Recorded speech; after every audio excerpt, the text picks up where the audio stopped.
ಇವನ ಅಹಂಕಾರವನ್ನು ಇಳಿಸಬೇಕು ಅಂದರೆ ಅದು ನೇರ ಆಗಬೇಕಾಗಿರುವಂಥದ್ದು. ಎಲ್ರಿಗೂ ಗೌರವದ ನಮಸ್ಕಾರಗಳನ್ನು ಹೇಳ್ತಾ, ಪದ್ಮನಾಭನಗರದ ವನಿತಾ ಸಮಾಜದವರು ಹಾಗೂ ನಮ್ಮ ಮಿಂಚೊಳ್ಳಿ ಪ್ರಕಾಶನದ ಗೆಳೆಯರು ಹಮ್ಮಿಕೊಂಡಿರುವಂಥ ಡಾಕ್ಟರ್ ಪದ್ಮಿನಿ ನಾಗರಾಜು ಅವರ ಕ್ಷಮಿಸು ಗೊಮ್ಮಟನಂತೆ ಎನ್ನುವ ಕೃತಿಯ ಬಿಡುಗಡೆಯನ್ನು ತುಂಬ ಸಂತೋಷದಿಂದ ವೇದಿಕೆ ಮೇಲಿರ್ತಕ್ಕಂಥ ನಾವೆಲ್ಲ ಮಾಡಿದ್ದೇವೆ, ಲೋಕಾರ್ಪಣೆಯನ್ನು ಮಾಡಿದ್ದೇವೆ. ಈ ಸಂದರ್ಭದಲ್ಲಿ ಅವರಿಗೆ ಅಭಿನಂದಿಸುತ್ತಾ ಒಂದೆರಡು ಮಾತುಗಳನ್ನು ಆಡೋಕ್ಕೆ ಇಷ್ಟಪಡ್ತೇನೆ. ಈ ಶೀರ್ಷಿಕೆ ಪ್ರಸ್ತುತ ಸನ್ನಿವೇಶದ ಜಾಗತಿಕ ವಿದ್ಯಮಾನವನ್ನು ನಮಗೆ ನೆನಪಿಸುತ್ತಾ ಜಾಗತಿಕ ರಾಜಕಾರಣ ಯಾವ ದಾರಿಯಲ್ಲಿ ಹೋಗಬೇಕು ಎನ್ನುವುದನ್ನು ನಿರ್ದೇಶಿಸ್ತಾ ಇದೆ ಅಂತ ನಾನು ಭಾವಿಸಿದ್ದೇನೆ. ಯಾಕೆಂದರೆ ಕ್ಷಮಿಸು ಗೊಮ್ಮಟನಂತೆ. ಹೇಗೆ ಕ್ಷಮಿಸಿದ ಗೊಮ್ಮಟ, ಅದು ಬಹಳ ಮುಖ್ಯವಾದ್ದು. ಯಾಕೆ ಕ್ಷಮಿಸಿದ? ಈ ಪ್ರಶ್ನೆಗಳಿವೆಯಲ್ಲ, ಈ ಪ್ರಶ್ನೆಗಳು ನಮ್ಮ ಜಾಗತಿಕ ವ್ಯಾಪ್ತಿಯೊಳಗಿರುವಂಥ ದುರುಳ, ದುಷ್ಟ, ಧೂರ್ತ ರಾಜಕಾರಣಿಗಳಿದ್ದಾರಲ್ಲ, ಅವರು ಅರ್ಥ ಮಾಡಿಕೊಳ್ಬೇಕಾದ್ದು. ಅದು ಟ್ರಂಪ್ ಇರಬಹುದು, ನೆತನ್ಯಾಹು ಇರಬಹುದು, ಮತ್ತಿನ್ಯಾವುದೇ ದೇಶದ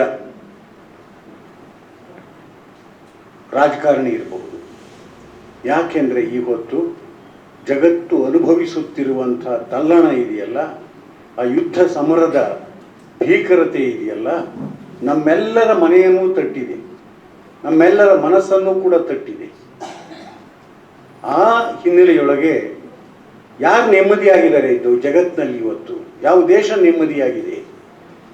ಒಬ್ಬ ಟ್ರಂಪನ ಕಾರಣದಿಂದ ಇಡೀ ಜಗತ್ತು ಇಷ್ಟು ವಿಹ್ವಲತೆಗೆ ಒಳಗಾಗಿರುವುದರ ಹಿನ್ನೆಲೆಯೊಳಗೆ ಟ್ರಂಪ್ ಅಲ್ಲದೆ ಒಬ್ಬ ಸೌಮ್ಯ ಸ್ವಭಾವದವನು ಆ ದೇಶಕ್ಕೆ ಪ್ರಧಾನಿಯಾಗಿದ್ದರೆ, ಅಧ್ಯಕ್ಷನಾಗಿದ್ದರೆ ಹೇಗಿರ್ತಿತ್ತು ಜಗತ್ತು? ಇದನ್ನು ನಾವು ಯೋಚನೆ ಮಾಡಿ ತುಂಬ ಗಂಭೀರವಾಗಿ ಯೋಚನೆ ಮಾಡಬೇಕಾಗಿರೋದು. ಆ ದೃಷ್ಟಿಯಿಂದಲೇ ನನಗೆ ಈ ಕ್ಷಮಿಸು ಗೊಮ್ಮಟನಂತೆ ಎನ್ನುವ ಈ ಪುಸ್ತಕದ ಶೀರ್ಷಿಕೆ ಹೆಚ್ಚು ಅರ್ಥವತ್ತಾಗಿದೆ ಅಂತ ಅನಿಸುತ್ತೆ. ಕಾರಣ ಇಷ್ಟೇನೇನೆ, ಭರತ ಬಾಹುಬಲಿಯ ಯುದ್ಧ ನಿಮಗೆಲ್ಲ ಗೊತ್ತೇ ಇದೆ. ಬಾಹುಬಲಿ ಗೊಮ್ಮಟನಾಗುವುದಕ್ಕಿಂತ ಮುಂಚೆ ಅವನು ಬಾಹುಬಲಿ. ಭರತ ಗೊಮ್ಮಟನ ಅಣ್ಣ. ಅವನು ಅಪ್ಪ ರಾಜ್ಯವನ್ನ ಎಲ್ಲರಿಗೂ ಹಂಚಿ ವನವಾಸಕ್ಕೆ ಹೋದರೆ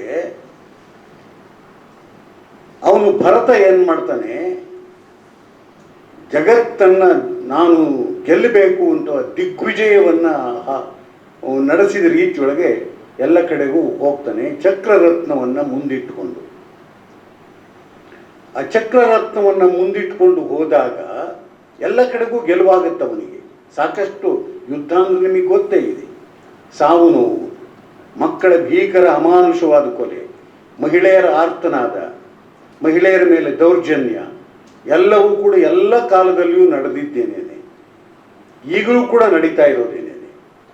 ಈಗಲೂ ಕೂಡ ಇಂಥ ಹೊತ್ತಿನೊಳಗೆ ಮದೋನ್ಮತ್ತನಾದ ಭರತ ಚಕ್ರರತ್ನವನ್ನು ಮುಂದಿಟ್ಟುಕೊಂಡು ಜಗತ್ತಿನ ದಿಗ್ವಿಜಯವನ್ನು ಸಾಧಿಸಿ ತನ್ನ ಪುರಕ್ಕೆ ವಾಪಸ್ ಬರ್ತಾನೆ. ಆದರೆ ಆ ಚಕ್ರರತ್ನ ಪುರ ಪ್ರವೇಶ ಮಾಡೋದಿಲ್ಲ. ಯಾಕೆ ಅಂದರೆ ನೀನಿನ್ನೂ ಗೆಲ್ಲೋದು ಬೇಕಾದಷ್ಟಿದೆ ಅಂತಂದು ಪುರ ಪ್ರವೇಶ ಮಾಡೋದಿಲ್ಲ. ಪುರ ಪ್ರವೇಶ ಮಾಡದೇ ಇದ್ದಾಗ ಯಾವುದು ಯೋಚನೆ ಮಾಡ್ತಾನೆ, ಇನ್ನೂ ನನಗೆ ಬಾಹುಬಲಿ ಶರಣಾಗಿಲ್ಲ, ಅದಕ್ಕೋಸ್ಕರ ಅವನು ಶರಣಾದರೆ ನಾನು ಸಂಪೂರ್ಣ ಚಕ್ರವರ್ತಿ ಆದಂತೆ ಅಂದ್ಕೊಂಡು ಅವನಿಗೆ ಹೇಳಿ ಕಳಿಸ್ತಾನೆ. ಅವನು ನಾನು ಯಾಕೆ ಶರಣಾಗಬೇಕು? ನಮ್ಮಪ್ಪ ನಿನಗೆ ಕೊಟ್ಟ ಹಾಗೆ ನನಗೂ ಕೂಡ ಕೊಟ್ಟಿದ್ದಾನೆ ಅಂದ್ಕೊಂಡು ಅವನ ಅಹಂಕಾರಕ್ಕೆ ಮದ್ದರಿಯುವ ರೀತಿಯೊಳಗೆ ಅವನು ಶರಣಾಗೋದಿಲ್ಲ. ಯುದ್ಧಕ್ಕೆ ಬಾ ಅಂತ ಕರೀತಾನೆ. ಯುದ್ಧ ಬರ್ತಾರೆ, ಇಬ್ಬರಿಗೊಬ್ಬರು ಮುಖಾಮುಖಿ ಆಗ್ತಾರೆ. ಆದರೆ ಗೊಮ್ಮಟ ಅರ್ಥಾತ್ ಬಾಹುಬಲಿ ಹೇಳ್ತಾನೆ, ನೋಡು, ನಮ್ಮಿಬ್ಬರ ಕಾರಣದಿಂದಾಗಿ ಈ ಸೈನಿಕರು ಅವರು ಸಾವು ನೋವಿಗೆ ಈಡಾಗೋದು ಬೇಡ, ಬೇರೆ ಯಾರೂ ಕೂಡ ಸಾವು ನೋವಿಗೆ ಈಡಾಗೋದು ಬೇಡ. ಇದು ನಮ್ಮಿಬ್ಬರ ನಡುವಿನ ಸ್ಪರ್ಧೆ. ಆದ್ರಿಂದ ನಾವಿಬ್ರು ನೇರ ಯುದ್ಧ ಮಾಡೋಣ ಅಂತಂದು ದೃಷ್ಟಿಯುದ್ಧ, ಎಲ್ಲ ಯುದ್ಧಗಳು ಆಗಿ ಮಲ್ಲ ಯುದ್ಧ ಆಗುತ್ತೆ. ಯುದ್ಧ ಆದ ನಂತರದೊಳಗೆ ಕೊನೆಯ ಘಟ್ಟದಲ್ಲಿ ಭರತನನ್ನ ಬಾಹುಬಲಿ ಮಣಿಸಿ ಎತ್ತಿ ಹಿಡಿತಾನೆ. ಆ ಎತ್ತಿ ಹೇಗೆ ಹಿಡಿತಾನೆ ಅಂದ್ರೆ ಪರ್ವತವನ್ನು ಎತ್ತಿ ಹಿಡಿದಂತೆ ಹಿಡಿತಾನೆ, ತೆಗೆದು ಎಸಿಬೇಕು. ಬಾಹುಬಲಿಗೆ ಅನಿಸುತ್ತೆ, ಛೇ, ಇವನು ನನ್ನ ಅಣ್ಣ, ಇವನನ್ನ ನಾನು ಎತ್ತಿ ಎಸೆಯುವುದೆಂದರೆ ಅದೇನದು ಅಂತಂದು ಅವನು ಮನಸ್ಸಿನಲ್ಲೇ ಯೋಚನೆ ಮಾಡಿಕೊಂಡಂತೆ ಅದನ್ನು ಪರ್ವತದ ಉಪಾದಿಯೊಳಗೇನೆ ತುಂಬ ನವಿರಾದ ಗೌರವದ ಭಾವದೊಳಗೆ ಕೆಳಕ್ಕೆ ಇಳಿಸ್ತಾನೆ. ಕೆಳಕ್ಕೆ ಇಳಿಸಿ ಅವನು ಸೋತವನಿಗೆ ಎಲ್ಲವನ್ನ ಸಮರ್ಪಿಸಿ ತನ್ನ ರಾಜ್ಯವನ್ನ ಅವನನ್ನು ಕ್ಷಮಿಸಿ ಅವನು ತಪಸ್ಸಿಗೆ ಹೋಗ್ತಾನೆ. ಗೊಮ್ಮಟನ ತ್ಯಾಗ ಇದೆಯಲ್ಲ, ಆ ಗೊಮ್ಮಟನ ತ್ಯಾಗ ಹಿರಿದಾತು. ಅವನ ಯುದ್ಧ ನೀವು ಗಮನಿಸಬೇಕಾಗಿರುವಂಥದ್ದು, ಅಮಾಯಕ ಜನರನ್ನ, ನಿಷ್ಪಾಪಿಗಳನ್ನ ಕ್ರೌರ್ಯಕ್ಕೆ, ಹಿಂಸೆಗೆ ದೂಡುವುದಲ್ಲ, ರಕ್ತಪಾತಕ್ಕೆ ದೂಡುವುದಲ್ಲ. ಇವನ ಅಹಂಕಾರವನ್ನು ಇಳಿಸಬೇಕು ಅಂದರೆ ಅದು ನೇರ ಆಗಬೇಕಾಗಿರುವಂಥದ್ದು ಅಂತ ನೋಡಿ. ನಮ್ಮ ಆದಿಪುರಾಣದೊಳಗೆ ಪಂಪ ಈ ವಿಷಯವನ್ನು ತುಂಬ ದೀರ್ಘವಾಗಿ ಎಲ್ಲ ಇದರಲ್ಲೂ ಬರ್ಕೊಂಡು ಬಂದಿರುವಂಥದ್ದು. ಹಾಗೇನೇನೆ ಭರತನ ಅಹಂಕಾರ ಎಷ್ಟಿತ್ತು ಅಂತಂದರೆ, ಅವನ ಪರ್ವತ ಹೋಗ್ತಾನೆ, ಆ ಪರ್ವತದ ಹತ್ರ ನನ್ನ ಹೆಸರು ಬರೀ ಅಂತಂದು ಹೇಳ್ತಾನೆ. ಏನು ಎಲ್ಲ ಹೆಸರುಗಳು ಇದ್ದು ದಿಗ್ವಿಜಯವನ್ನು ಸಾಧಿಸಿರುವವರ ಹೆಸರಿದ್ದು ಅವನಿಗೆ ಜಾಗವೇ ಇಲ್ಲ. ಅಂಥ ಹೊತ್ತಿನೊಳಗೆ ಬರೆಸಿ ನನ್ನ ಹೆಸರು ಬರಿ ಅನ್ನೋ ರೀತಿಯೊಳಗೆ ಹೇಳುವಂಥದ್ದು. ನನಗೆ ಆ ಸಾಲುಗಳು ಮಾಡ್ತೀವಿ. ಇಂಥ ಅಹಂಕಾರದಲ್ಲಿ ಇದ್ದ ಭರತನಿಗೆ ಎಂಥ ಬೋಧೆಯನ್ನು ಮಾಡಿದ, ತ್ಯಾಗದ ಮುಖೇಣವಾಗಿ, ನಡೆಯ ಮುಖೇಣವಾಗಿ ಬೋಧೆಯನ್ನು ಮಾಡಿದ. ಜೈನ ಧರ್ಮದ ಅಹಿಂಸಾ ತತ್ವವನ್ನು, ಕ್ಷಮಾಗುಣ ತತ್ವವನ್ನು, ಮಹಾವೀರನ ಕ್ಷಮಾಗುಣ ತತ್ವವನ್ನು ಪಾಲಿಸಿದಂಥ ಮಹಾಮೇರು ಸದೃಶವಾದ ವ್ಯಕ್ತಿತ್ವ ಗೊಮ್ಮಟನದು. ಇವತ್ತು ಜಗತ್ತಿನೊಳಗೆ ಎಲ್ಲರ ಎದೆಯೊಳಗೆ ಆ ಕ್ಷಮಾಗುಣ ಬಂದರೆ ದ್ವೇಷ ಇರಲ್ಲ. ದ್ವೇಷದ ಜಾಗದಲ್ಲಿ ಕಾರುಣ್ಯ ಇರುತ್ತೆ, ಕಾರುಣ್ಯದ ಜೊತೆಗೆ ಪ್ರೀತಿ ಇರುತ್ತೆ, ಆ ಪ್ರೀತಿಯ ಜೊತೆಗೆ ಸೌಹಾರ್ದತೆ ಇರುತ್ತೆ, ಸಹಬಾಳ್ವೆ ಇರುತ್ತೆ. ಜಗತ್ತಿಗೀಗ ಬೇಕಾಗಿರ್ತಕ್ಕಂಥದ್ದು ಪ್ರೀತಿ, ಕರುಣೆ, ಸೌಹಾರ್ದತೆ, ಸಹಬಾಳ್ವೆ. ಎಲ್ಲ ಜನರೂ ಕೂಡ ಜಗತ್ತಿನಲ್ಲಿ ಅವರಿವರು ಅಂತ ಅಲ್ಲ, ಎಲ್ಲ ಜನರೂ ಕೂಡ ಆಶಿಸುವುದು ಅದನ್ನು. ಆದರೆ ವ್ಯಾಪಾರಿ ಬುದ್ಧಿಯ ಧೂರ್ತರುಗಳು, ದುರುಳರು, ನಾನು ಮತ್ತೆ ಆ ದುಷ್ಟರು ಅಂತ ಹೇಳ್ತಾ ಇದ್ದೀನಿ, ನಮ್ಮ ರಾಜಕಾರಣದಲ್ಲಿ ಸೇರ್ಕೊಂಡ ರೀತಿಯೊಳಗೆ ಜಾಗತಿಕ ರಾಜಕಾರಣವನ್ನು ಹಾಳು ಮಾಡಿದ್ದಾರೆ, ನಾಶ ಮಾಡಿದ್ದಾರೆ. ಎಲ್ಲಿಗೆ ಮುಟ್ಟಿಸ್ತಾರೆ? ಇಲ್ಲಿ ಬರ್ತಾ ನೋಡ್ಕೊಂಡು ಬಂದು ಒಂದು ವಾಟ್ಸಪ್ ಇದ್ರೊಳಗೆ ನೋಡಿದಾಗ, ಯೂಟ್ಯೂಬ್ ಇದರಲ್ಲಿ ನೋಡಿದಾಗ ಯಾರೋ ಒಬ್ಬ ಹಾಕಿದ್ದ, ಎಷ್ಟು ಮಟ್ಟಿಗೆ ಬಂದಿದೆ ಗ್ಯಾಸಿನ ಸಮಸ್ಯೆ ಅಂತ ಅನ್ನೋದಕ್ಕೆ ಉದ್ದಕ್ಕೂ ಕೂಡ ಆ ಗ್ಯಾಸ್ ತುಂಬಿಸ್ಕೊಳ್ಳೋದಕ್ಕೆ ಆಟೋಗಳು ನಿಂತಿರೋದನ್ನು ಚಿತ್ರೀಕರಿಸಿದ್ದ. ನಾನು ಇದು ಸತ್ಯವೇ ಅಂತದ್ದು ಈಗ ಬರ್ತಾ ನೋಡ್ಕೊಂಡು ಬಂದರೆ ಅಷ್ಟೇ 1.5 ಕಿಲೋಮೀಟರ್ ದೂರಕ್ಕೂ ಕೂಡ ನಿಂತಿದ್ದ. ಯಾರು ಗ್ಯಾಸ್ನಲ್ಲಿ ಆಟೋ ಓಡಿಸುವಂಥ ಡ್ರೈವರ್ಗಳು ಯಾರು? ಅದನ್ನು ನಾವು ಯೋಚನೆ ಮಾಡಿದರೆ, ಯಾಕೆಂದರೆ ನಮಗೆ ಹೊಟ್ಟೆ ಬಟ್ಟೆಗೆ ಮತ್ತೊಂದಕ್ಕೆ ತರದಾಟ ಇಲ್ಲ.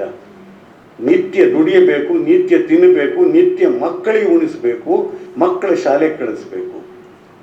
ಅಂಥ ಸ್ಥಿತಿಯೊಳಗಿರ್ತಕ್ಕಂಥ ಎಷ್ಟು ಕೋಟಿ ಜನ ಈ ಜಗತ್ತಿನಲ್ಲಿ ಈ ಹಿಂಸೆಗೆ ಬಲಿಯಾಗ್ತಾ ಇದ್ದಾರೆ.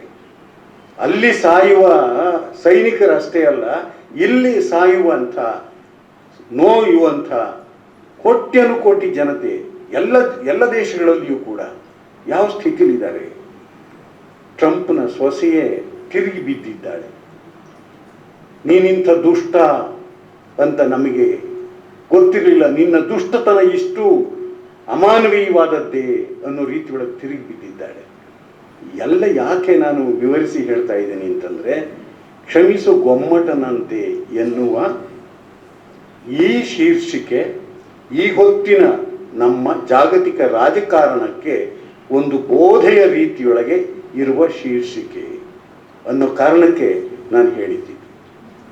ಜೊತೆಗೆ ಇಲ್ಲಿಯ ಪದ್ಯಗಳನ್ನು ಓದ್ತಾ ಹೋಗ್ತಾ ಇದ್ದರೆ ಇದು ನಮ್ಮ ಚಾತುರ್ವರ್ಣ ವ್ಯವಸ್ಥೆಯ ಒಳಗೆ ನೊಂದ ನೋವು ನೊಂದವರೇ ಬಲ್ಲರು ಎನ್ನುವ ರೀತಿಯೊಳಗೆ ನಾವು ನಮ್ಮ ದಲಿತರಿರಬಹುದು, ಬೇರೆ ಬೇರೆ ಅಸಹಾಯಕ ಸಮುದಾಯಗಳವರಿರಬಹುದು, ಹಾಗೆಯೇ ಹೆಣ್ಣು ಕೂಡ ಹೆಚ್ಚು ನರಳಿಕೆಗೆ ಒಳಗಾದವಳು.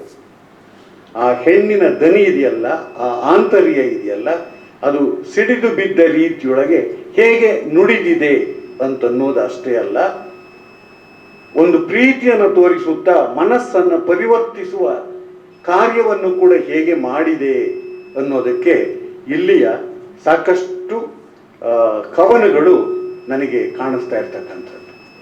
ಜೊತೆಗೆ ನಮ್ಮ ಭಾಷೆ ಇದೆಯಲ್ಲ, ಇದು ಗಂಡು ಭಾಷೆ.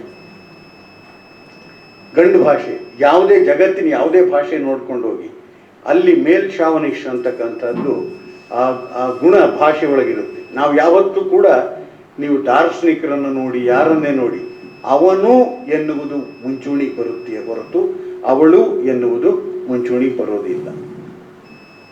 ನಮ್ಮ ಕವಿಗಳಿಗೂ ಕೂಡ ಜಾಗತಿಕವಾಗಿ ನೋಡ್ಕೊಂಡು ಬಂದಾಗ ಅವರವರದ್ದೇ ಆದ ಒಂದು ಭಾಷೆ ಇರುತ್ತೆ. ಅದನ್ನ ಕುರಿತು ಮಾತನಾಡುವಾಗಲೂ ಕೂಡ ಇಂಗ್ಲಿಷ್ನಲ್ಲಿ ಒಂದು ಶಬ್ದ ಇದೆ, ಸ್ಟೈಲ್ ಈಸ್ ದಿ ಮ್ಯಾನ್. ಯಾಕೆ ವುಮೆನ್ ಅಲ್ಲ? Style is the man. ನಾವು ಕನ್ನಡಕ್ಕೆ ಅನುವಾದಿಸಿಕೊಳ್ಳುವಾಗ ಶೀಲವೇ ವ್ಯಕ್ತಿತ್ವ, ಶೈಲಿಯೇ ವ್ಯಕ್ತಿತ್ವ ಅನ್ನುವ ರೀತಿಯೊಳಗೆ ನಾವು ಅದನ್ನು ಅನ್ವಯಿಸ್ಬಿಡ್ತೀವಿ. ಯಾಕೆ ಅಂತಂದರೆ ನಮ್ಮ ಈ ಭಾಷೆ ಇದೆಯಲ್ಲ, ಆ ಭಾಷೆ ಒಂದು ರೀತಿಯಲ್ಲಿ ಗಂಡು ಧೋರಣೆಯ ಭಾಷೆ. ಅದಕ್ಕೆ ಗಂಡು ಭಾಷೆ ಅಂತಾರೆ. ಅದಕ್ಕೆ ಅವಮಾನ ಪಡಬೇಕೆ ಹೊರತು ಅಹಂಕಾರ ಪಡುವಂಥದ್ದಲ್ಲ. ಯಾಕೆ ಅಂದಾಗ ಎಲ್ಲಿ ಭಾಷೆ ತಾಯಿಯ ಅಂತಃಕರಣದ ಭಾಷೆಯಾಗುತ್ತೋ ಅಂಥ ಕಡೆಗೆ ಜೀವಪರವಾಗಿ ತುಡಿಯುತ್ತೆ. ಆ ಕಾರಣದಿಂದಲೇನೆ ಎಲ್ಲರ ಭಾಷೆಯ ರೀತಿಯೊಳಗೆ ಮತ್ತೆ ನನ್ನ ಭಾಷೆಯೂ ಆಗಬಾರ್ದು ಎನ್ನುವ ಕಾರಣದಲ್ಲಿ ಪಂಪ ಒಂದು ಮಾತು ಹೇಳ್ತಾನೆ. ನಮ್ಮಲ್ಲಿ ಈ ಚಾತುರ್ವರ್ಣ ವ್ಯವಸ್ಥೆಯನ್ನು ವಿರೋಧಿಸಿದ ಧರ್ಮಗಳಲ್ಲಿ ಜೈನ ಧರ್ಮವೂ ಒಂದು, ಬೌದ್ಧ ಧರ್ಮವೂ ಒಂದು, ಆಮೇಲೆ ಧರ್ಮಗಳಲ್ಲಿ ನಾನು ಹೇಳ್ತಾ ಇರೋದು ಪದ್ಧತಿ ಪಂಥಗಳು ಅವು ಬೇರೆ ಇವೆ. ಸಿಖ್ ಧರ್ಮವೂ ಕೂಡ, ಶರಣ ಧರ್ಮವೂ ಕೂಡ, ಇವು ನಾಲ್ಕು ಕೂಡ ನೇರವಾಗಿ ವೈದಿಕ ಧರ್ಮವನ್ನು ಅರ್ಥಾತ್ ಚಾತುರ್ವರ್ಣ ವ್ಯವಸ್ಥೆಯನ್ನು ವಿರೋಧಿಸಿದ್ದಾವೆ. ವಿರೋಧಿಸೋದು ಅಂತಂದ್ರೆ ಹೇಗೆ ಅಂತಂದರೆ ಅವರ ಪಠ್ಯಗಳನ್ನು, ಧಾರ್ಮಿಕ ಪಠ್ಯಗಳನ್ನು ತಿರಸ್ಕರಿಸಿದ್ದಾರೆ. ವೇದ, ಆಗಮ, ಶ್ರುತಿ, ಸ್ಮೃತಿ, ತರ್ಕ ಇವುಗಳನ್ನು ಸಾರಾಸಗಟು ತಿರಸ್ಕರಿಸಿದ್ದಾರೆ. ಇವ್ರು ಯಾರು ತಿರಸ್ಕರಿಸಿಲ್ಲ, ಜೈನರು ತಿರಸ್ಕರಿಸಿಲ್ಲ, ಬೌದ್ಧರು ತಿರಸ್ಕರಿಸಿಲ್ಲ. ಅವುಗಳು ತಂಟು ಹೋಗಿಲ್ಲ ಒಂದು ರೀತಿಯಲ್ಲಿ ಬೌದ್ಧರು. ಆದರೆ ಜೈನರು ಏನು ಮಾಡಿದ್ದಾರೆ, ಮುರಿದು ಕಟ್ಟಿದ್ದಾರೆ. ನಮ್ಮ ಪಂಪನೇ ದೊಡ್ಡ ಉದಾಹರಣೆ. ಮಹಾಭಾರತವನ್ನು ತೆಗೆದುಕೊಂಡು, ಮಹಾಭಾರತದೊಳಗೆ ನಾವು ಕೇಳಿರೋ ಮಹಾಭಾರತದೊಳಗೆ ಬ್ಲ್ಯಾಕ್ ಆ್ಯಂಡ್ ವೈಟ್ ನೀವು ನೋಡ್ಕೊಂಡು ಬನ್ನಿ. ನಮಗೆ ಬೋಧಿಸಲ್ಪಟ್ಟಿದೆ, ಹೀಗೆ ತಿಳಿಸಲ್ಪಟ್ಟಿದೆ. ಪಾಂಡವರು ಶ್ರೇಷ್ಠರು, ಒಳ್ಳೆಯವರು, ಕೌರವರು ದುಷ್ಟರು, ದುರುಳರು. ಯಾಕೆ? ಅದಕ್ಕೇನೆ ದುರ್ಯೋಧನ, ದುಶ್ಶೀಲ, ದುರ್ವಿನೀತ, ದುಶಾಸನ, ಆಮೇಲೆ ಕೊನೆಯಲ್ಲಿ ದುಶ್ಶೀಲೆ ಅವಳು. ಕೊನೆ ಮಗಳಿದ್ದಾಳಲ್ಲ ಅವಳು ದುಶ್ಶೀಲೆ. ಈ ದುದು ದೂದು ಅಂತನ್ನೋದು ಬರುತ್ತಲ್ಲ, ಅದು ದುಷ್ಟತನದ ಪ್ರತೀಕದಂತೆ ಕುರು ವಂಶದವರನ್ನ ನಾವು ಸ್ವೀಕರಿಸ್ತೀವಿ. ಹಾಗೇನೇನೆ ಪಾಂಡವರನ್ನು, ಅವರೆಲ್ಲ ಪಾಪ ಬಹಳ ಸಜ್ಜನರು ಅಂತನ್ನೋ ರೀತಿ ಒಳಗೆ ಪಂಪ ಆ ಕಣ್ಣುಪಟ್ಟಿಯ ಬ್ಲ್ಯಾಕ್ ಆ್ಯಂಡ್ ವೈಟ್ ಕಣ್ಣುಪಟ್ಟಿಯ ನೆಲೆಯೊಳಗೆ ಮಹಾಭಾರತವನ್ನು ನೋಡಲಿಲ್ಲ. ಅವನೇನು ಮಾಡ್ದ, ಬೇರೆ ಥರದಲ್ಲಿ ನೋಡ್ದ. ತೀರ ಸಂತ್ರಸ್ತ ಸಮುದಾಯದಿಂದ ಬಂದ ವ್ಯಕ್ತಿಯನ್ನು ತನ್ನ ಮಹಾಭಾರತದೊಳಗೆ ಹೊಗಳ್ತಾನವ. ಯಾರು? ಕರ್ಣನನ್ನು ಹೊಗಳಬೇಕಾದಾಗ ಹೇಳ್ತಾನೆ, ನೆನೆಯದಿರಣ್ಣ ಭಾರತದೊಳಿಂಪೆರರಾರುಮನ್ ಒಂದೇ ಚಿತ್ತದಿಂ ನೆನೆವಡೆ ಕರ್ಣನಂ ನೆನೆಯ ಕರ್ಣನೋಳ್ ಆರ್ದೊರೆ ಕರ್ಣನ ಕಡುನನ್ನಿ ಕರ್ಣನ ಅಳವಂಕದ ಪಡೆಮಾತಿನೊಳ್ ಪುದಿದು ಕರ್ಣ ರಸಾಯನ ಮಲ್ತೆ ಭಾರತಂ ಅಂತಂದು ಇಡೀ ಮಹಾಭಾರತವನ್ನ ಕರ್ಣ ರಸಾಯನ ಅಂತ ಕರೀತಾನೆ. ಯಾಕೆ? ಅವನು ಕಾನೀನ, ಕನ್ಯೆಗೆ ಹುಟ್ಟಿದ ಮಗ. ಕನ್ಯೆಗೆ ಹುಟ್ಟಿದ ಮಗ ಅಂದರೆ ಈಗ ಅಷ್ಟೇ ಅಲ್ಲ, ಆಗಲೂ ಕೂಡ ಅದೇ ಕೆಟ್ಟ ದೃಷ್ಟಿಯಲ್ಲಿ ನೋಡ್ತಾ ಇದ್ದಿದ್ದೇನೆ. ಅಲ್ಲಿ ನಾನು ಆ ಪದಗಳನ್ನು ಪ್ರಯೋಗಿಸೋದಕ್ಕೆ ಇಲ್ಲಿ ಹಿಂಜರಿತಾ ಇದ್ದೀನಿ. ಆ ಥರದ ದೃಷ್ಟಿಯಲ್ಲಿ ನೋಡ್ತಾ ಇದ್ದಿದ್ದು ಅಂಥ ಕನ್ಯೆಗೆ ಹುಟ್ಟಿದ ಮಗನನ್ನು. ಅವನು ಬೆಳೀತಾ ಸೂತ ರಾಧೇಯನಾದ, ರಾಧೆಯ ಕೈಯಲ್ಲಿ ಬೆಳೆದಿದ್ದರಿಂದ ರಾಧೇಯನಾದ, ಸೂತ ವಂಶದಲ್ಲಿ ಇದ್ದಿದ್ದರಿಂದ ಸೂತಜನಾದ. ಹೀಗೆ ಉದ್ದಕ್ಕೂ ಬರೀ ಅವಮಾನ. ವಿದ್ಯೆ ಕಲಿಬೇಕು, ಬೇಡ ನೀನು ಸೂತ, ಕ್ಷತ್ರಿಯರಿಗೆ ಮಾತ್ರ, ಬ್ರಾಹ್ಮಣರಿಗೆ ಮಾತ್ರ ಅರ್ಹತೆ, ನಿನಗಲ್ಲ. ತಿರಸ್ಕಾರ. ಈ ತಿರಸ್ಕಾರ, ಅವಮಾನ ಎಲ್ಲವುಗಳನ್ನು ಅನುಭವಿಸಿದ ಕರ್ಣ ಎಂಥ ಉದಾತ್ತ ವ್ಯಕ್ತಿತ್ವವನ್ನು ತೋರಿಸ್ತಾನೆ ಅಂತನ್ನುವುದರ ನೆಲೆಯೊಳಗೆ ಪಂಪ ಇಡೀ ಮಹಾಭಾರತವನ್ನು ಕರ್ಣ ರಸಾಯನ ಅಂತ ಕರೀತಾನೆ. ಯಾಕೆ ಈ ಮಾತುಗಳು ನಾನು ಹೇಳ್ತಾ ಇದ್ದೀನಿ ಅಂದರೆ, ಆ ಪಂಪ ಒಂದು ಮಾತು ಹೇಳ್ತಾನೆ, ಈ ಸ್ಟೈಲ್ ಈಸ್ ದಿ ಮ್ಯಾನ್ ಅನ್ನೋದಕ್ಕೆ. ಪರಮ ಜಿನೇಂದ್ರವಾಣಿಯೇ ಸರಸ್ವತಿ. ಪರಮ ಜಿನೇಂದ್ರವಾಣಿ, ಇಲ್ಲಿ ಒಂದು ಇವ್ರ ಭಾಷೆಯ ಪ್ರಯೋಗ ಇದೆಯಲ್ಲ, ಆ ಪ್ರಯೋಗಕ್ಕಾಗಿ ನಾನು ಈ ಪೂರ್ವ ಪೀಠಕ್ಕೆ ಕೊಡ್ತಾ ಇದ್ದೀನಿ. ಪುಸ್ತಕ ವಿಮರ್ಶಿಸೋದಕ್ಕೆ ಸೂರ್ಯ ಕೀರ್ತಿಗೆ ಬಿಡ್ತೀನಿ. ಅಲ್ಲಿ ಪರಮ ಜಿನೇಂದ್ರವಾಣಿಯೇ ಸರಸ್ವತಿ. ವೈದಿಕರ ದೃಷ್ಟಿಯೊಳಗೆ ವಿದ್ಯೆ ಅಧಿದೇವತೆ ಸರಸ್ವತಿ. ಆ ಸರಸ್ವತಿಯ ಕಲ್ಪನೆಯನ್ನ ಜೈನರು ತಿರಸ್ಕರಿಸ್ತಾರೆ, ಬೌದ್ಧರು ತಿರಸ್ಕರಿಸ್ತಾರೆ, ಶರಣರೂ ತಿರಸ್ಕರಿಸ್ತಾರೆ. ಇವನು ಶರಣ ಯಾವುದು? ಇವರು ಪಂಪ ಹೇಳೋದು ಪರಮ ಜಿನೇಂದ್ರವಾಣಿ. ಜಿನ ಯಾರು? ಮನುಷ್ಯರೊಳಗಿದ್ದವನು, ಎತ್ತರಕ್ಕೆ ಬೆಳೆದವನು, ಉತ್ತಮೋತ್ತಮ ಪುರುಷೋತ್ತಮ ಅವನು ಜಿನ. ಅವನ ವಾಣಿ ಅದು ಸರಸ್ವತಿ. ಅದು ಸ್ತ್ರೀ ರೂಪಮಂ ಧರಿಸಿ ನಿಂದುದಲ್ತು. ಅದು ಭಾವಿಪ, ಓದುವ, ಕೇಳುವ ಭವ್ಯ ಜನಕೋಟಿಗೆ ನಿರಂತರಂ ಸೌಖ್ಯಮ ನೀವುದು. On ಅದರ್ಕೆ ಎರೆದ pen. ಆ ಸರಸ್ವತಿ ಎಮಗೆ ಈಗಲೇ ಇಲ್ಲಿಯೇ ಮಾಳ್ಕೆ ವಾಗ್ವಿಳಾಸಮಂ.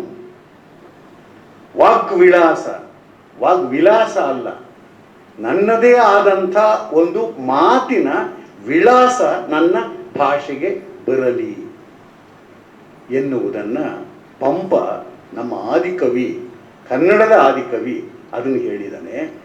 ನಮ್ಮ ಕನ್ನಡಕ್ಕೆ ಆದಂಥ ಒಂದು ಕಾವ್ಯ ಮೀಮಾಂಸೆಯ ಕಟ್ಟಿಕೊಟ್ಟಿದ್ದಾನೆ. ನಮ್ಮ ಕನ್ನಡದ ಕಾವ್ಯ ಮೀಮಾಂಸೆ ಅಲ್ಲೇ ಹುಟ್ಟಿರೋದು, ಅದನ್ನು ಕಟ್ಟಿಕೊಟ್ಟಿದ್ದಾನೆ.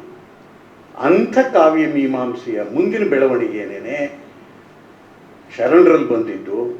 ಅವರು ಎಷ್ಟು ಹೆಂಗರುಳಿನ ಭಾಷೆಯಾಗಿ ಬಳಸಿದರು ಅಂತಂದರೆ, ಅಕ್ಕ, ಅವ್ವ, ಅಣ್ಣ, ಈ ತರಹದ ಸಂಬೋಧನೆಯೊಳಗೆ ಪರಸ್ಪರ ಮಾತನಾಡಿಕೊಂಡಂತೆ ಒಬ್ಬರಿಗೊಬ್ಬರು ವಚಿಸಿದರು. ಅವು ವಚನ ರಾಶಿ. ಒಂದು ಚಳುವಳಿಯನ್ನು ಕಟ್ಟುವುದಕ್ಕೆ ಪ್ರಜಾಸತ್ತಾತ್ಮಕವಾದ ನೆಲೆಯೊಳಗೆ ವಿಚಾರ ವಿನಿಮಯ ಮಾಡಿಕೊಂಡಂತೆ ವಚಿಸಿದರಲ್ಲ, ಆ ವಚನಗಳೇ ಆ ಧರ್ಮದ ಪಠ್ಯಗಳು. ಹಾಗೆ ಪಂಪ ಆದಿಯಾದ ವಚನಕಾರರು ಮುಂದುವರಿದವರಾದರು. ಈಗಂಕ ನಮ್ಮ ಹೆಣ್ಣು ಮಕ್ಕಳು ಆ ಪರಂಪರೆಯ ಧಾರೆಯನ್ನು ಅದ್ಭುತವಾಗಿ ಮುಂದುವರಿಸಿದರು. ಪುರುಷರಿಗಿಂತ ಹೆಚ್ಚಿನದಾಗಿ ಹೆಣ್ಣುಮಕ್ಕಳು ಆ ಭಾಷೆಯನ್ನು ಅದ್ಭುತವಾಗಿ ಬೆಳೆಸಿರ್ತಕ್ಕಂಥವರಾಗಿದ್ದಾರೆ. ಇಲ್ಲಿ ನಮ್ಮ ಪ್ರತಿಭಾ ನಂದಕುಮಾರ್ ಅವರು ಕೂಡ ಕೂತಿದ್ದಾರೆ. ಯಾಕೆಂದರೆ ನಮ್ಮ ಕವಯಿತ್ರಿಯರಲ್ಲಿ ಒಂದು ರೀತಿಯ ಪುರುಷಾಹಂಕಾರಕ್ಕೆ ಸವಾಲು ಒಡ್ಡಿದ ರೀತಿಯೊಳಗೆ ಮೊಟ್ಟ ಮೊದಲು ದನಿ ಎತ್ತಿದಂಥ ನಮ್ಮ ಕಾಲದ ಮಾನದೊಳಗೆ ದೊಡ್ಡ ಶಕ್ತಿ, ದೊಡ್ಡ ದನಿ ಅವರು ಕೂತಿದ್ದಾರೆ. ಈ ಎಲ್ಲ ನೆಲೆಗಳಲ್ಲಿ ನೋಡಿದಾಗ ನನಗೆ ಇವರಿಗೆ ಇವರದೇ ಆದಂಥ ಒಂದು ಭಾಷೆ ಹೇಗೆ ಸಿದ್ಧಿಸಿದೆ ಅನ್ನೋದಕ್ಕೆ ಒಂದು ಹೇಳ್ತೀನಿ. ಅದನ್ನು ಹೇಳೋದಕ್ಕೆ ಮುಂಚೆ ಕ್ಷಮಿಸು ಗೊಮ್ಮಟನಂತೆ ಎನ್ನುವ ಪದ್ಯದ ಕೆಲವು ಸಾಲುಗಳನ್ನು ಓದಿ ಆಮೇಲೆ ಅದಕ್ಕೆ ಹೋಗ್ತೀನಿ. ಮನಸ್ಸು ಬರಿದಾಗಿದೆ, ಖಾಲಿ ಚಹಾ ಕಪ್ಪಿನಂತೆ, ತುಂಬಿದ್ದು ತುಳುಕಿ ತಳ ಸೇರುವ ಮುನ್ನ ಗಟ್ಟಿಯಾಗಿಸಬೇಕು ಸಂಬಂಧಗಳ. ಎಷ್ಟು ಧ್ವನಿಪೂರ್ಣವಾಗಿದೆ ಅಂತಂದ್ರೆ, ತುಂಬಿದ್ದು ತುಳುಕಿ ತಳ ಸೇರುವ ಮುನ್ನ ಗಟ್ಟಿಯಾಗಿಸಬೇಕು ಸಂಬಂಧಗಳ.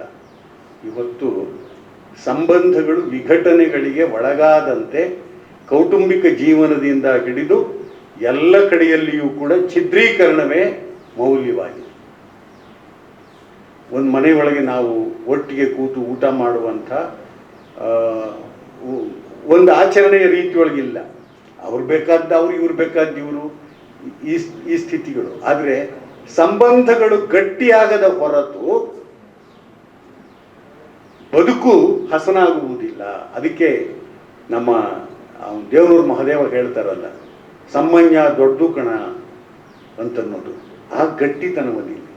ಎದೆಯ ಮಾತುಗಳಿಗೆ ಕಿವಿಗೊಡು ಜೇನಿನಂತೆ, ಕುದಿಯುವ ಮಾತುಗಳ ಜಾಡಿಯಲ್ಲಿ ತುಂಬಿಡು, ನಸು ನಗುವ ತುಳುಕಿಸು ಪ್ರೀತಿ ತೊರೆಯಾಗಲಿ, ನಸು ನಗುವ ತುಳುಕಿಸು ಪ್ರೀತಿ ತೊರೆಯಾಗಲಿ, ಮುದ್ದಿಸು ನನ್ನವರು ಅವರು ಇವರೆನ್ನದೆ, ಮನೆಯಾಚೆ ನೂಕು 3 ದಿನದಲ್ಲಿ 100 ಯೋಜನೆಯೇ, ಜಾತಿ ಚಪ್ಪಲಿಯ ಮನೆಯಾಚೆ ನೂಕು, ಜಾತಿ ಚಪ್ಪಲಿಯ ಮನೆಯಾಚೆ ನೂಕು 3 ದಿನದಲ್ಲಿ 100 ಯೋಜನೆಯೇ,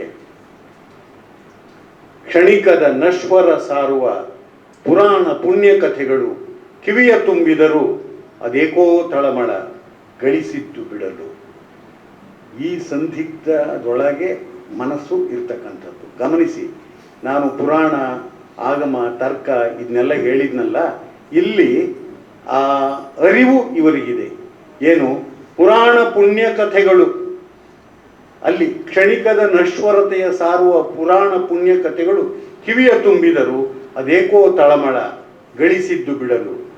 ಅಂತರಂಗವ ಸ್ವಚ್ಛಗೊಳಿಸು, ಕಣ್ಣ ಮುಂದಿನ ಕೈ ಸರಿಸು, ಕತ್ತಲೆಯ ಬೆತ್ತಲಾಗಿಸು, ನಿನ್ನೆದೆಯ ಗೂಡಲ್ಲಿ ಹಣತೆಗಳ ಬೆಳಗಿಸು, ಕ್ಷಮಿಸು ಗೊಮ್ಮಟನಂತೆ. ಇದು ಯಾವುದೇ ಸಂದರ್ಭದೊಳಗೆ, ಯಾವುದೇ ವ್ಯಕ್ತಿಯ ಒಳಗೆ ಹುಟ್ಟಿದಂಥ ಸಿಟ್ಟನ್ನು ಕುರಿತು ಆಗಿರಬಹುದು, ದ್ವೇಷವನ್ನು ಕುರಿತು ಆಗಿರಬಹುದು, ಅಸಹನೆಯನ್ನು ಕುರಿತು ಆಗಿರಬಹುದು, ಆ ಎಲ್ಲಕ್ಕೂ ಕೂಡ ಆತ್ಮನಿರೀಕ್ಷೆ ಮಾಡಿಕೊಂಡ ರೀತಿಯೊಳಗೆ ಹೇಳುತ್ತಿರುವ ಒಂದು ಸಾಲುಗಳು ಅಂತ ನನಗೆ ಭಾವಿಸವಾಗ್ತಾ ಇರ್ತಕ್ಕಂಥದ್ದು. ಇಂಥ ಈ ಕವಯಿತ್ರಿ, ನಾನು 2 ಕವನಗಳನ್ನು ಹೋಲಿಕೆ ಹೇಳಿಬಿಟ್ಟು ನಾನು ಮಾತು ಮುಗಿಸ್ತೇನೆ. ನಿಮಗೆಲ್ಲ ಗೊತ್ತಿರಬೇಕು, KS ಅವ್ರದ್ದು ಮನೆಗೆ ಬಂದ ಹೆಣ್ಣು ಅಂತ ಒಂದು ಪದ್ಯ ಇದೆ. ಇವರದ್ದು ಮೊದಲ ದಿನ ಮೌನ ಎನ್ನುವ ಪದ್ಯ. KS ಅವ್ರ ಪದ್ಯ ಹೀಗೆ ಹರಿಯುತ್ತೆ. ಮೊದಲ ದಿನ ಮೌನ, ನೀವು ಹಾಡು ಕೇಳಿರ್ತೀರಿ.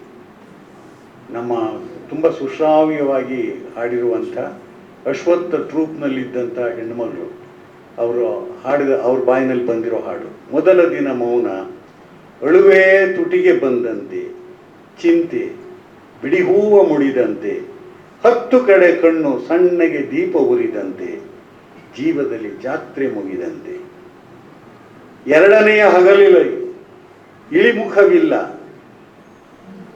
ಎಷ್ಟು ನಗು, ಮೂಗುತಿಯ ಮಿಂಚು ಒಳ ಹೊರಗೆ, ನೀರೊಳಗೆ ವೀಣೆ ಮಿಡಿದಂತೆ ಆಡಿದ ಮಾತು, ಬೇಲಿಯಲ್ಲಿ ಹಾವು ಹರಿದಂತೆ. ಮೂರನೆಯ ಸಂಜೆ ನೆರಳಿನ ತುಂಬ ದಂಡೆ ಹೂ ಅಂತಲೇನೋ, ಹೆರಳ ತುಂಬ ದಂಡೆ ಹೂ, ಕರೆಕ್ಟ್, ನೆರಳ ಆಯ್ತು. ಹೆರಳ ತುಂಬ ದಂಡೆ ಹೂ, ಹೂವಿಗೂ ಜೀವ ಬಂದಂತೆ, ಸಂಜೆಯಲ್ಲಿ ರಾತ್ರಿ ಇಳಿದಂತೆ, ಬಿರುಬಾನಿಗೂ ಹುಣ್ಣಿಮೆಯ ಹಬ್ಬ ಹಾಲು ಹರಿದಂತೆ, ಹುಣ್ಣಿಮೆಯ ಹಾಲು ಹರಿದಂತೆ. ಇಲ್ಲಿ ಸರಿಯಾಗಿ ಬರ್ಕೊಂಡಿಲ್ಲ ನಾನು, ಅದಕ್ಕೆ ಹೇಳಿದ್ದು. ಈ ತರಹ ಒಂದು ತವರು ಮನೆಯಲ್ಲಿ ಬೆಳೆದ ಹೆಣ್ಣು ಮಗಳು ಗಂಡನ ಮನೆಗೆ ಹೋದ ಮೊದಲನೆಯ ದಿನದಿಂದ 3 ದಿನಗಳ ಒಳಗಿನ ಆ ಪರಿವರ್ತನೆಯ ಗುಣವನ್ನು ಕಂಡು ಹೇಳಿರ್ತಕ್ಕಂಥದ್ದು KS ನ. ಅವ್ರು ನೋಡಿ ಹೊರಗಿನ ಕಣ್ಣದು, ಆದರೆ ಒಳಗಿನ ಕಣ್ಣು ಅದು ಹೇಗೆ ಮಾತನಾಡಬಹುದು, ಹೆಣ್ಣೆ ಮಾತನಾಡಿದ್ರೆ ಹೇಗೆ ಮಾತನಾಡಬಹುದು, ಇದು ನನಗೆ ಮುಖ್ಯವಾಗಿತ್ತು. ಮೊದಲ ದಿನ ಮೌನ, KS ನ ಅವರ ಪದ್ಯದ ಮೊದಲ ಸಾಲನ್ನೇ ಟೈಟ್ಲಾಗಿ ಇಟ್ಕೊಂಡ್ರು ಅಂಥದ್ದು. ಅದೇನೋ ಗಂಟಿಗೆ ಸಿಕ್ಕಿ ಅಡಿಗೆ ಮನೆಯಲ್ಲಿ ಬಿಕ್ಕುತ್ತಾಳೆ, ಕುಕ್ಕರಲ್ಲಿ ಸಿಕ್ಕ ಗಾಳಿ ಹೊರಗೋಗದೆ ಬಂಧಿಯಾದಂತೆ. ಇಲ್ಲಿಯ ಭಾಷೆ ಬಳಸಿದೆ, ಭಾಷೆ ನೋಡಿ, ಅಡಿಗೆ ಮನೆ ಭಾಷೆ ಇದೆಲ್ಲ. ಆದರೆ ಅಡಿಗೆ ಮನೆಯ ಭಾಷೆ ತನ್ನ ವ್ಯಕ್ತಿತ್ವದ, ತನ್ನ ಮನಸ್ಸಿನ ಒಳಗಿನ ಎಲ್ಲ ಬೇಗುದಿಗಳ ಪ್ರತೀಕವೇ ಹೊರತು ಬೇರೆ ಅಲ್ಲ. ಯಾಕೆ ಅಂತಂದರೆ ನಮ್ಮ ಕನ್ನಡದೊಳಗೆ ಇದಕ್ಕೆ 12ನೇ ಶತಮಾನದ ವಚನಕಾರರೇ ಇದ್ದಾರೆ. ಅವರವರ ಕಾಯಕದ ಪರಿಭಾಷೆಗಳ ಮುಖೇಣವಾಗಿ ಅವರು ಮಾತನಾಡ್ತಾ ಹೋಗಿದ್ದಾರೆ. ತಮ್ಮ ಅನುಭವಗಳ ನೆಲೆಯೊಳಗೆ ಆ ಅನುಭಾವಿಕ ದರ್ಶನವನ್ನು ಕಟ್ಟಿಕೊಡುವ ಪ್ರಯತ್ನ ಮಾಡಿದ್ದಾರೆ. ಇಲ್ಲಿಯೂ ಕೂಡ ಈ ಅನುಭಾವಿಕತೆಯತ್ತ ಹರಿಯುವುದಕ್ಕೆ ಬಳಸುತ್ತಿರುವ ಭಾಷೆ ಯಾವುದು ಅಂತಂದಾಗ ಕಾಯಿಕ ಭಾಷೆ, ಕಾಯಿಕ ಪರಿಭಾಷೆ. ಅದು KS ನಾಗ ಸಾಧ್ಯವಿಲ್ಲ. KS ನಾದ ನವಿರಾದ ಭಾಷೆ, ಅಷ್ಟೇ ಸುಂದರವಾದ ರೂಪಕಗಳ ಮುಖೇಣವಾಗಿ ಎಲ್ಲ ಕಟ್ಟಿಕೊಡ್ತಾ ಇದೆ. ಅದು ತುಂಬ ಆ ಹೆಣ್ಣಿನ ತಳಮಳವನ್ನು ತುಂಬ ಚೆನ್ನಾಗಿ ಚಿತ್ರಿಸಿದ್ದಾರೆ, ವರ್ತನೆಯನ್ನು ಚೆನ್ನಾಗಿ ಚಿತ್ರಿಸಿದ್ದಾರೆ. ಆದರೆ ಅದು ಹೊರಗಣ್ಣಿನ ಗ್ರಹಿಕೆಯೇ ಹೊರತು ನೊಂದ ನೋವಿನ ನೆಲೆಮೂಲದ ವೇದನೆ ಅಲ್ಲ, ಅಭಿವ್ಯಕ್ತಿ ಅಲ್ಲ. ಆ ತರಹದೊಳಗಿರ್ತಕ್ಕಂಥದ್ದು ನೋಡಿ. ಇಲ್ಲಿ ಪರಂಪರೆಯ ಮಾತುಗಳ ಮಿಕ್ಸಿಯಲ್ಲಿ ರುಬ್ಬಿದರೂ ನುಣ್ಣಗಾಗದು, ತಳ ಹಿಡಿದ ಬಾಣಲಿಯ ಕಬ್ಬನ್ನು ಉಜ್ಜುತ್ತಲೇ ಇದ್ದಾಳೆ. ಗಂಡನ ಮನೆಗೆ ಹೋದಂಥ ಹೆಣ್ಣಿನ ಸ್ಥಿತಿ, ಅವಳು ತವ್ರ ಮನೆ ನೆನಪಿಸ್ಕೊಳ್ತಾ, ಅಲ್ಲಿ ಮಾಡುವ ಪಾತ್ರೆ, ಅಲ್ಲಿ ಮಾಡುವ ಅಡಿಗೆ, ಅಲ್ಲಿ ಯಾವುದೇ ಕೆಲಸದ ಸಂದರ್ಭದಲ್ಲೂ ಕೂಡ ಹೇಗಿದೆ ಅನ್ನೋದು. ಸೆರಗಿನಡಿಯಲ್ಲಿ ಬಿಕ್ಕಿದ್ದು ಹೊರಬರದಂತೆ ಕಾಪಿಟ್ಟು ಭರಣಿಯ ಉಪ್ಪಿನಕಾಯಂತೆ ಮಾಗಿಸಬೇಕಿದೆಯಂತೆ ಅಮ್ಮನ ಮಾತಿದು. ಭರಣಿಯ ಉಪ್ಪಿನಕಾಯಂತೆ ಮಾಗಿಸಬೇಕಿದೆಯಂತೆ ಏನನ್ನ? ಸೆರಗಿನಡಿಯಲ್ಲಿ ಬಿಕ್ಕಿದ್ದು ಹೊರಬರದಂತೆ ಕಾಪಿಟ್ಟು. ಇದನ್ನ ಅಮ್ಮನ ಮಾತಿದು. ನಮ್ಮ ಜನಪದ ಗೀತೆನಲ್ಲೂ ಕೂಡ ಹೀಗೆ ಬರುತ್ತೆ. ಅತ್ತೆ ಮನೆ ಹೆಂಗಿರಬೇಕು ಅಂತಂದ್ರೆ, ಹೊತ್ತಾಗಿ ನೀಡಿದರೂ ಉಣಬೇಕು, ಹೊತ್ತಾಗಿ ಇರಬೇಕು, ಈ ತರಹದ ಮಾತುಗಳೇನೇನೆ. ಆದರೆ ಇಲ್ಲಿ ಅಮ್ಮ ಹೇಳಿದ ಮಾತಿನ ನೆಲೆಯೊಳಗೆ ಈ ಹೆಣ್ಣು ಮಗಳು ಹೇಗೆ ಆ ಕಷ್ಟವನ್ನು ಅನುಭವಿಸ್ತಾ ಇದ್ದಾಳೆ ಇದೆಯಲ್ಲ, ಇದು ಮನಸ್ಸಿನೊಳಗಿನ ಕುದಿ. ಅದು ನೋಡಿದ ಒಂದು ರೀತಿಯಲ್ಲಿ ಆ ಹೆಣ್ಣಿನೊಳಗಿನ ಪರಿವರ್ತನೆ ತುಂಬ ನವಿರಾದ ಮಾತುಗಳಲ್ಲಿ ಹೇಳ್ಕೊಟ್ಟು ಹೋಗಿದ್ದಾರೆ. ಅಲ್ಲಿ ಅವಳ ಪಿಸು ನುಡಿ ಒಗ್ಗರಣೆಯ ಶಬ್ದಕ್ಕೆ ಹೊರಗೆ ಬರದೆ ಪಾತ್ರೆಯ ತಳ ಸೇರಿದೆ. ಈರುಳ್ಳಿ ಹೆಚ್ಚಿದ್ದಕ್ಕೆ ಕಣ್ಣಲ್ಲಿ ನೀರ, ತೌರ ನೆನಪುಗಳ ಆಳದ ಬಾವಿಯಲ್ಲಿ ಒರೆಯಂತೆ ಜಿನುಗುತ್ತಿದೆ.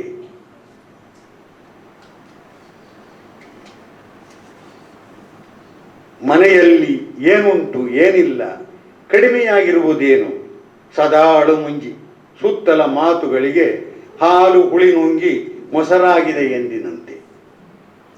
ತೌರಿನ ಬೇರು ಕಿತ್ತು ಇಲ್ಲಿಯ ಇಳೆಯಲ್ಲಿ ಬೇರು ಬಿಡುವ ಪಾಡು ನಿನಗೆ ಬಂದಿಲ್ಲವಲ್ಲ.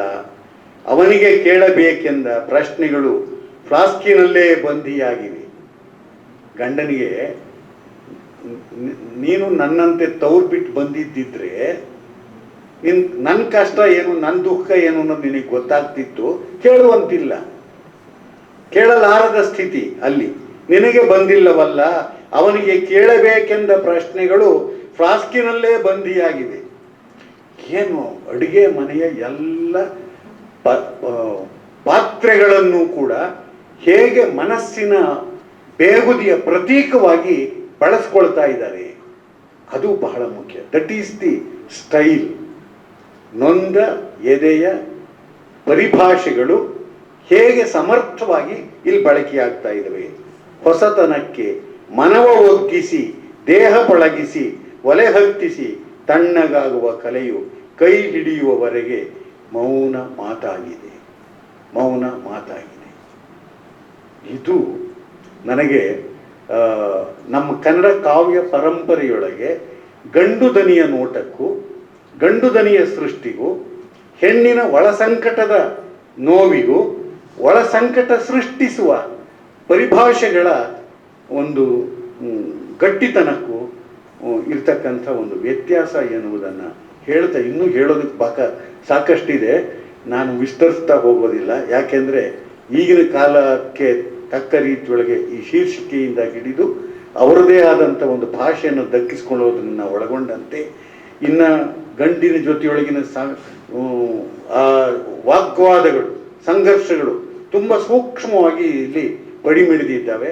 ಅವೆಲ್ಲವಕ್ಕೂ ಕೂಡ ನಮ್ಮ ಸೂರ್ಯಕೀರ್ತಿ ಮತ್ತು ಮನು ಬೆಳಗಾರ್ ಅವರು ಮುಂದುವರಿಸ್ತಾರೆ ಅಂತೆನ್ನುವ ಮಾತುಗಳನ್ನು ಹೇಳಿ ಇಂಥ ಒಂದು ಕೃತಿಯನ್ನು ಬಿಡುಗಡೆ ಮಾಡುವುದಕ್ಕೆ ಕರೆಸಿ ಅವರು ತುಂಬ ಗೌರವದ ಒಂದು ಸ್ಥಾನವನ್ನು ಕೊಟ್ಟಿದ್ದರಿಂದ ಅವರಿಗೆ ಮತ್ತು ಅವ್ರ ಕುಟುಂಬದವರಿಗೆ ನನ್ನ ಮಾತುಗಳನ್ನು ಕೇಳಿರ್ತಕ್ಕಂಥ ನಿಮ್ಮೆಲ್ಲರಿಗೂ ಕೂಡ ವಂದಿಸಿ ನನ್ನ ಮಾತು ವಿರಾಮ ಕೊಡ್ತೇನೆ.